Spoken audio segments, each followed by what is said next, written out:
Welcome to my YouTube channel. Today we'll be playing Nosferatu, Wrath of the Malachi. It's not very good.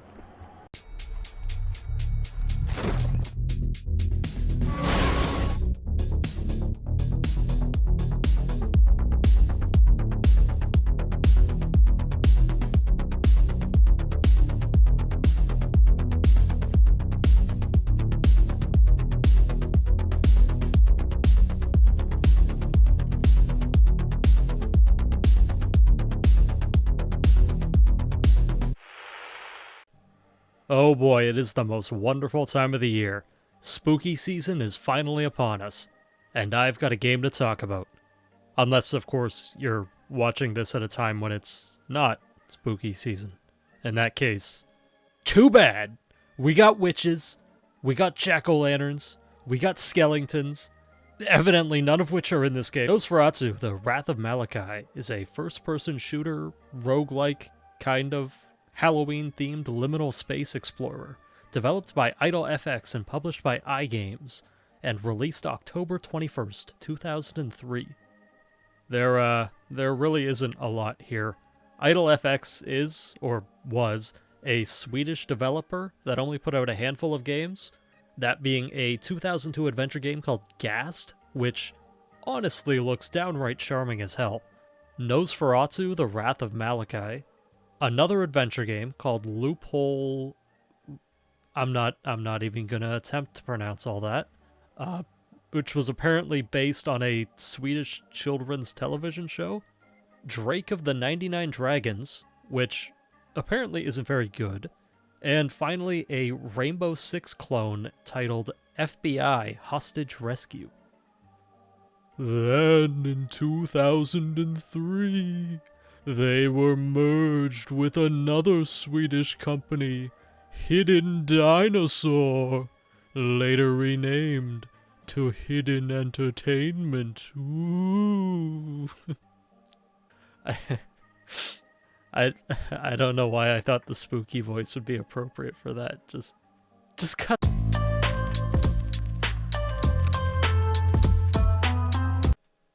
The year is 1882. The place, Castle Malachi. The who is you, Olympic fencer James Patterson. You, along with your extended family, have been invited to the tumultuous topography of Transylvania by the man who's been snooking your sister, the ostentatious Count Orlok. But as would have it, things do not appear as they would seem, because this elegant Apprecian estate is actually a vile villa of villainous vampires. Now you, your entire family, and your aunt's dog are to be sacrificed by the scoundrel Sanguisage. Are you a distinguished enough gentleman to vanquish the villainous vampires, and cull the cowardly creatures of the night? Can you survive until morning and bring your family to safety, while stopping the hordes of malicious monsters from using your family's blood to resurrect their grotesque god? Sharpen your sword and say your prayers, because tonight we face the Wrath of Malachi.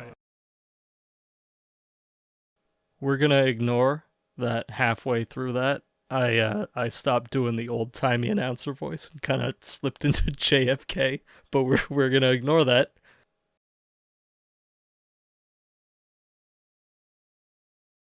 Alright, if we're going to be able to accomplish anything in this godforsaken place, we're going to need a weapon. Luckily, we have a trusty cane sword. I don't know why he swings it like that. You can also press the right mouse button to do something. I guess now I can...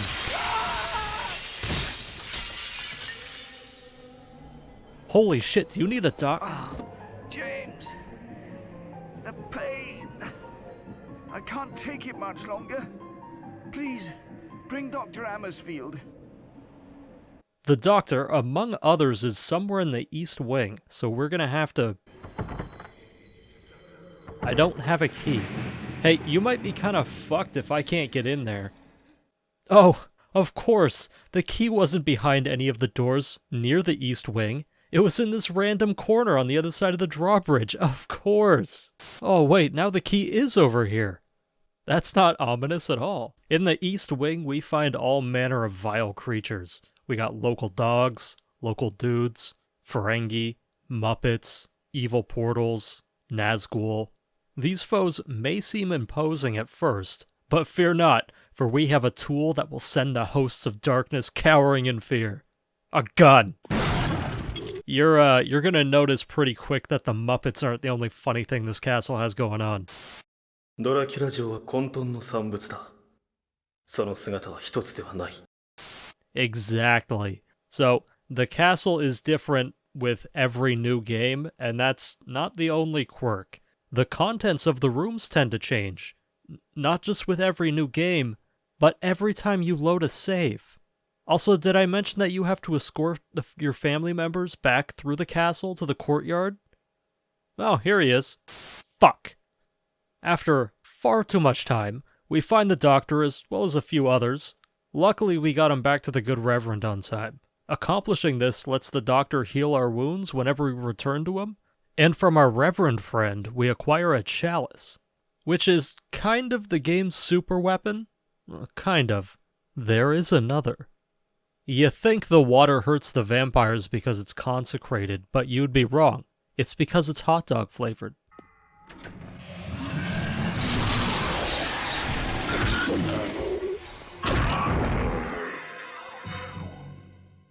We continue rescuing folks until we find our aunt just hanging around. Apparently she's been strung up by the Dasani vampire who resides at the top of the tower.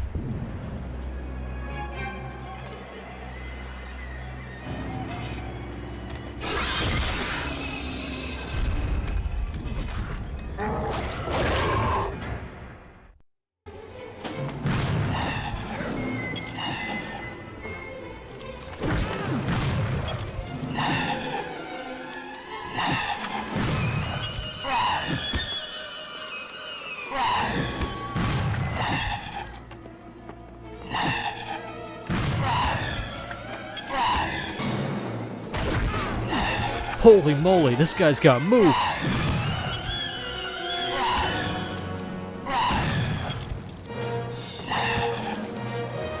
Wait, what the hell am I doing? Now we must find the Degrassi vampire where he lay and finish him once and for all.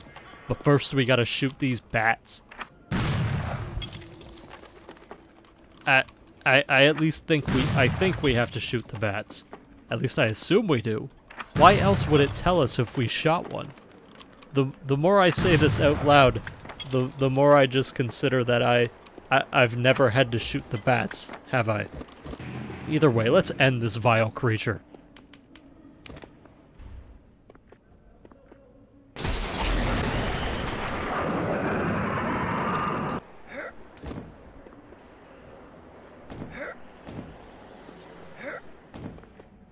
Damn, he is like super dead. It's after this fight things get dubious. It's not that things get harder, we're still dealing with the same ghoulies.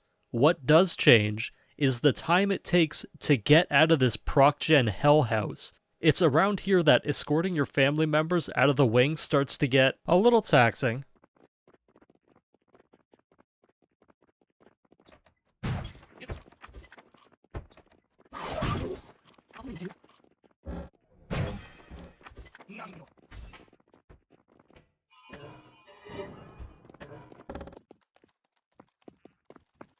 Good work, Elsie. Now hurry up. Make sure that the rest of the family is rescued. I'll stay here and watch your back. We get the rest of the family members trapped in the East Wing out, leaving us only with Greg, who's been taken captive by a vampire succubus. She really doesn't like the hot dog water.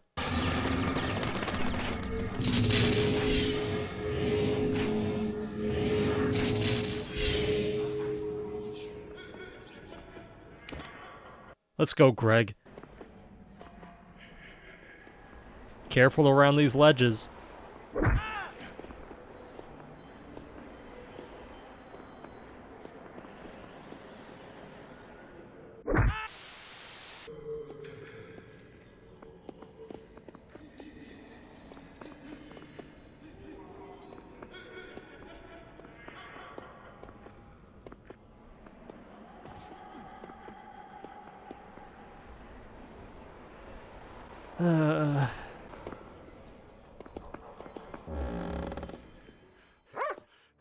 I'll take a seat here.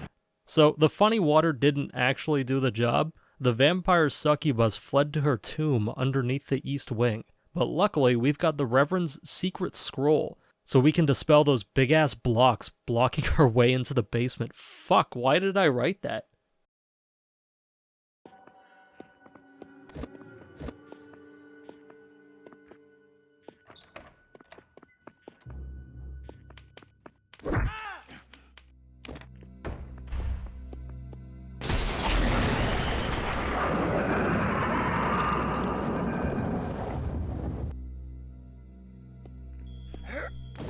Super dead.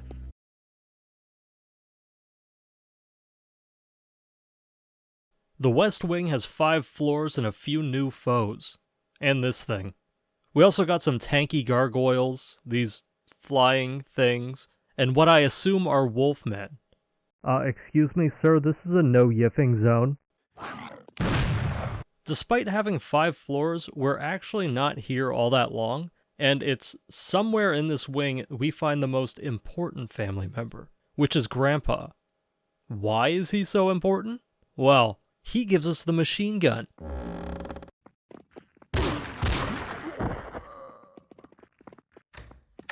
No, you heard that correctly. Now the castle has to survive us.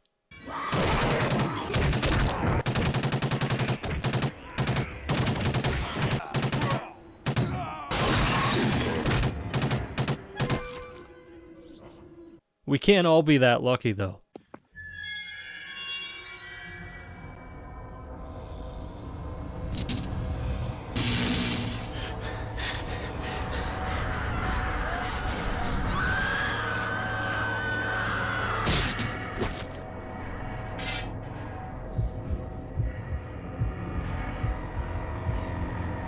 You know, these cutscenes popping up out of nowhere is probably the most startling thing that happens in this game. Making our way through the West Wing, we find that there is another vampire succubus that has another one of our family members tied up. Sure are a lot of succubi around here. Those women said they were vampires. Those women were prostitutes. They would have said they were Charlie's angels if you wanted them to. She gets the hot dog water.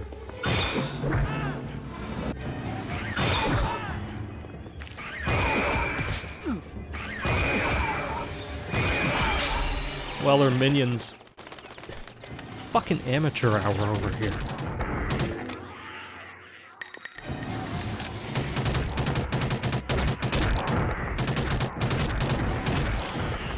She runs back to her coffin like the last two, but it doesn't help her much. Super dead. Me when I'm looking at the price of Halloween candy. Am I right, fellas?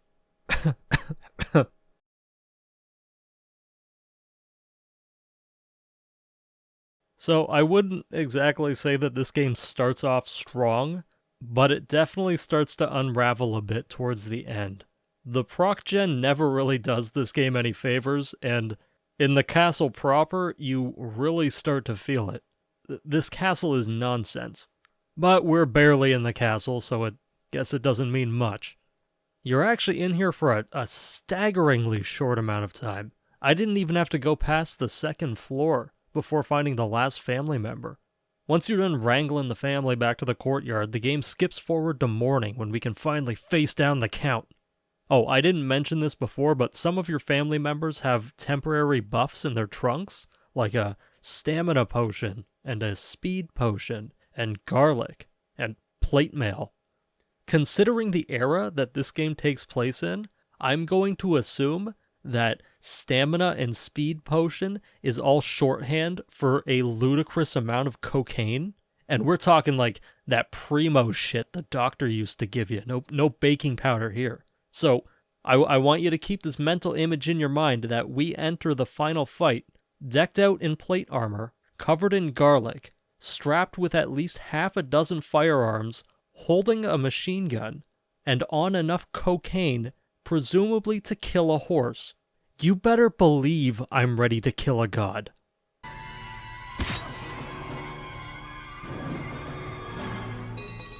Oh, Well, shit. You can shoot the Count as much as you want, but he seems to be the only thing in this castle that's immune to lead, which is gonna raise some questions in a minute. So instead of shooting him, we have to hit these levers in a specific order, then lead him into the light in the middle of the room. This murders him instantly. Doing so opens a giant hole in the floor, and dropping down we find Malachi proper. He kinda looks like a skinwalker transformer.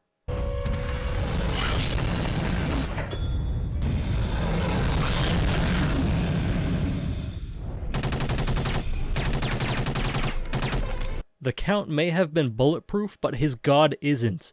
We shoot it until it dies. I think maybe you have to shoot the glowing bits in the ribcage, but I'm not entirely sure.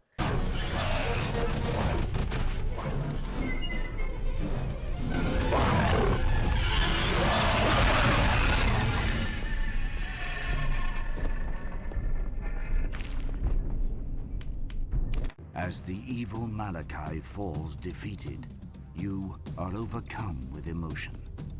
Your sister is dead, but the world is saved from an evil greater than you could ever have imagined. Although you may not appreciate it now, you have fought and won as a true hero. Honestly, nothing better than a cutscene just saying, "Good job, King. You did it. You know what? You're fucking awesome. I appreciate that."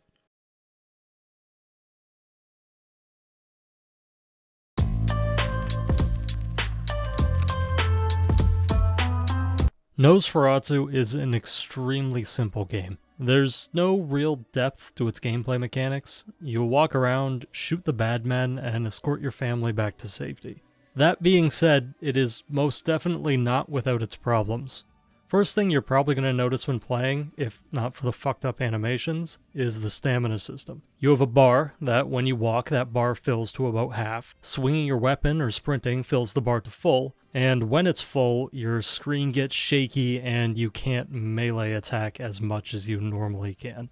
You would think that having to manage stamina might add some tension, but you'd be wrong. In reality, it just means that you're going to be walking through a lot of these slapdash proc-gen environments instead of sprinting through them. More often than not, it just makes you feel slow and it makes the gameplay feel sluggish.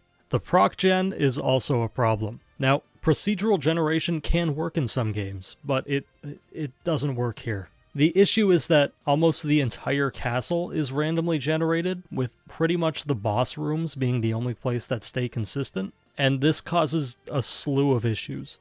The environments themselves are too generic with little in ways to actually differentiate one room from the next, so it feels less like a spooky house and more like a nonsensical mishmash of copy-pasted rooms, which evidently is exactly what it is. It would have been nice to have, like, a few more areas in the castle be hand-designed with, you know, set enemy encounters and stuff, with, like, proc-gen filling the spaces in between these areas, but sadly that's not what we got. The same issue is present with the enemy encounters. Not only do we have completely random enemy encounters, but sometimes these fuckers will just randomly spawn while you're still in the room, like just out of thin air.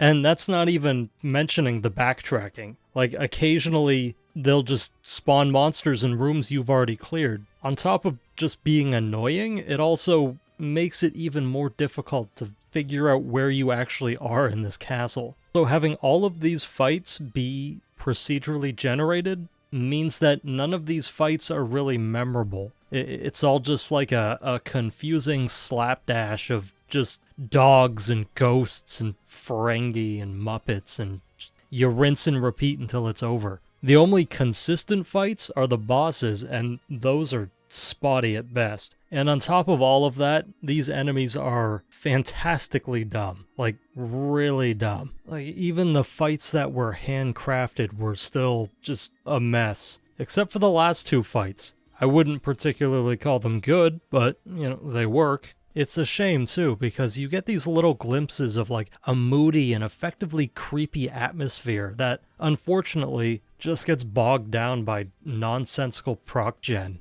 The music in this game is fitting, although I didn't play with it on very much. This is for two reasons. One is that the game does a thing I generally don't like, which is punctuating enemy ambushes with music stings.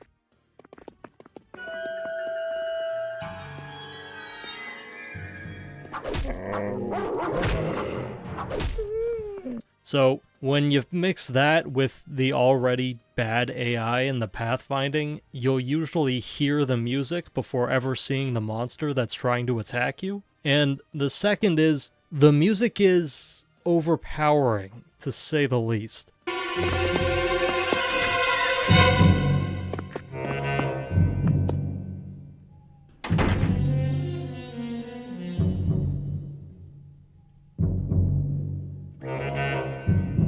When it's on, it's most likely going to be the only thing you'll be hearing. Same goes just like for the overall sound design. I don't hate the sound design. It just sounds like somebody playing a CD of generic Halloween sounds on repeat. And honestly, that's actually kinda why I like it. This is exactly what we fuck with.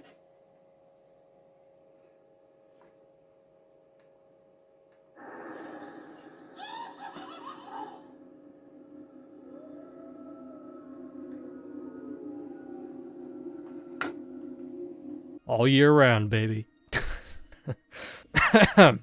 But it also has the same problem as the music, where everything is just very loud, and it's hard to distinguish between ambient sounds and, like, the non-ambient sounds. Now, if these videos are a testament to anything, it's that I have no fucking clue how audio works. But to me, it sounds like everything was mixed on, like, the same level. Like, no sound takes priority. They're all just playing at the same volume all the time. There is a clock, but you don't have to worry about that. It doesn't come up very much. I think it ticks in real time, but I'm also not sure. I think, or assume at least, that all the family members are set to die at a certain time, but I honestly can't be sure of that. So, as things stand, the only time the clock ever really comes up is in the first half an hour where you have to find the doctor before the Reverend dies, and at midnight the ghoulies get stronger. And then you have to wait until sunrise to fight the Count. But that's it. It doesn't come up any other time. It's just sitting up there, ticking away. One thing I like is the shooting. The guns all sound pretty good and are appropriately effective. I appreciate a game that makes a gun feel like the near end-all be-all solution to any given problem that it actually is. I think that's something this game actually does well.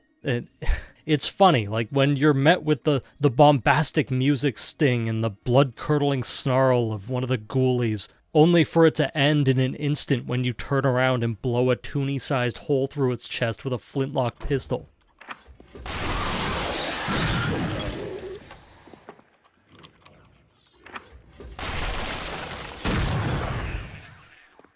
It becomes even funnier when you get the machine gun, because it's just such a one-sided fight. It's unintentionally hilarious. It almost feels like a gag, and I find it far more amusing than I have any right to.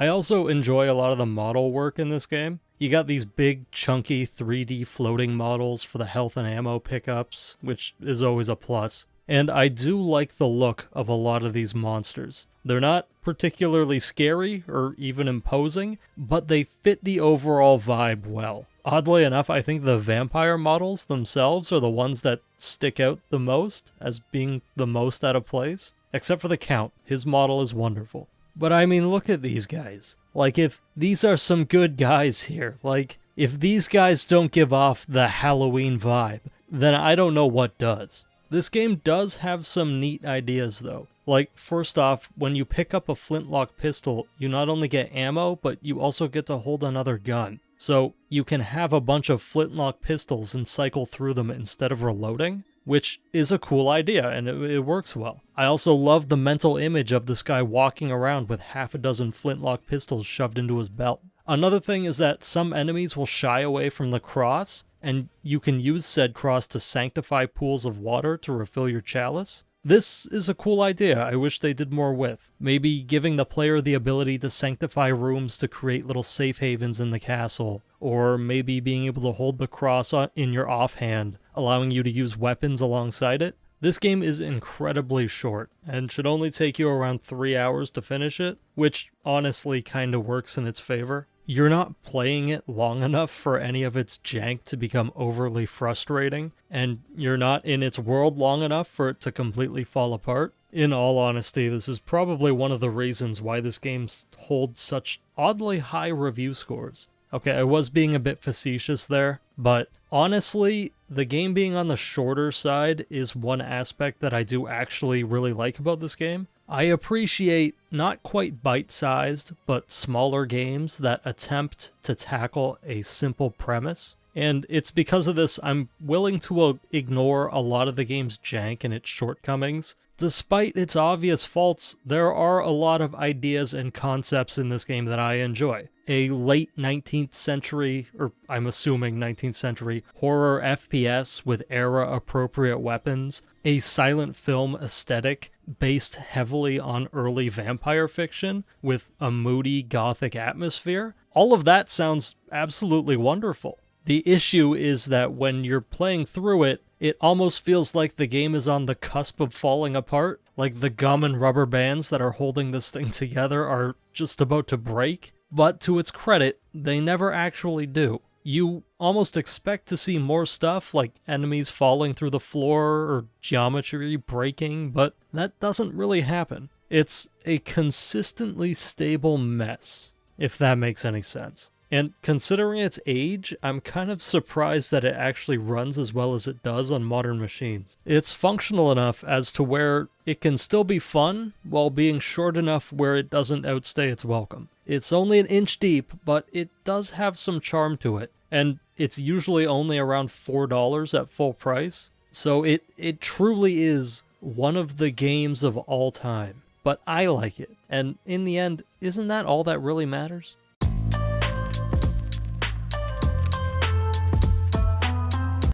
This is one of my spooky season games. Is it a good game? No, not really. But it's got some charm and it definitely nails the Halloween vibe. It's fun, you can beat it in a night, and for better or worse, it'll be a little different every time you play it. We also need more horror games set in like the 17th to 19th century. I can only think of a few. There's like Witch Hunt, there's Betrayer, there's Hunt Showdown. Clive Barker's Undying might fit, but I can't think of any more. We definitely need some more flintlock first-person shooters around here. Yep, yeah, I got nothing else. That's it. Hopefully this is out before Halloween. Also, just so we're clear here, spooky season starts in the middle of September, and it lasts until the last week of December. That is spooky season. Then we get 1 week for Christmas. None of this we get, 2 days for Halloween and then fucking 2.5 months for Christmas. No. That's ridiculous. Anywho, yeah, that is all I got. So until next time, stay safe and take care. And most importantly, despite whenever you're watching this, I hope you have a happy Halloween.